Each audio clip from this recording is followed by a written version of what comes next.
ప్రతిష్టాత్మకంగా మేము నిర్మించినటువంటి ఈ మల్టీ లెవెల్ కార్ పార్కింగ్ ఇది ప్రభుత్వ ప్రైవేట్ భాగస్వామ్య విధానంలో నవం కంపెనీ వారు వారంతటి వారి ఖర్చుతో నిర్మించడం జరిగింది. దాదాపు 100 కోట్లు ఖర్చు పెట్టి ఈ ప్రాజెక్ట్ ని వారు చేయడం జరిగింది. ఇది భారతదేశ చరిత్రలో ప్రప్రథమంగా ఇంత హైలీ సొఫిస్టికేటెడ్ కార్ పార్కింగ్ అన్నమాట. ఇక్కడ అసలు హ్యూమన్ ఇంటర్వెన్షన్ అనేది ఉండదు. ఎవరు కూడా మనుషులు కార్ ని పార్క్ చేయటం, ఆ కార్ ని మళ్ళా డెసిగ్నేటెడ్ ప్లేస్ కి తీసుకెళ్లడం అనేది ఉండదు. ఇది భారతదేశంలో ప్రప్రథమంగా ఇట్లా జరిగింది. ఇక్కడ అంతా కూడా వారు జస్ట్ డ్రైవర్ వస్తే కార్ ని అక్కడ వదిలేస్తే ఆటోమేటిక్ గా ఆ కార్ ఏంటంటే స్లాట్ తీసుకుంటుంది. మొత్తం ఇది 15 అంతస్తులో కట్టడం జరిగింది.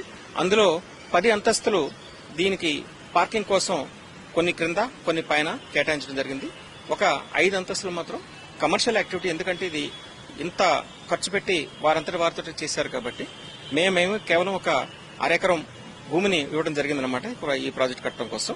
సో దాన్ని వారు ఓవర్ పీరియడ్ ఆఫ్ టైం, అంటే ఇనీషియల్ గా కొన్ని నష్టాలు వస్తాయి, కానీ వారంతా మొత్తం మీద ఎంతో కొంత వారికి పెట్టుబడికి రావాలి కాబట్టి, కొంచెం ఆదాయం రావాలి కాబట్టి ఈ 5 కమర్షియల్ ఫ్లోర్స్ లో ఇందులో 2 ఫ్లోర్స్ లో థియేటర్స్ ఉన్నాయి.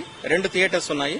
ఆ 2 కూడా మంచి అత్యాధునికమైనటువంటి హైదరాబాద్ లో ఇంతవరకు మీరు చూడనటువంటి థియేటర్స్ ఉన్నాయి. ఇక ఈ పార్కింగ్ చూసుకుంటే కంప్లీట్లీ ఆటోమేటెడ్ అనేటువంటిది ఇండియాలో ఫస్ట్ టైం చేయడం జరిగింది. ఇది నిజానికి జర్మన్ టెక్నాలజీ, ప్యాలిస్ టెక్నాలజీ అంటాము. అంటే పజిల్ పార్కింగ్ అన్నమాట. ఆటోమేటిక్ గా మీరు అది ఎక్కడ చూసుకుంటది, స్పాట్ చూసుకుని దానంతట అదే వెళ్లిపోతుంది అనమాట. దానికి ట్రాన్స్పాండర్స్ అవి ఉంటాయి. సో అది ఈ టెక్నాలజీని తీసుకురావడం మొత్తం ప్రపంచంలోనే వారు ప్యాలిస్ వారు చేసినటువంటిది 5 నగరాల్లోనే ప్రపంచం అంతా ఉన్నాయి.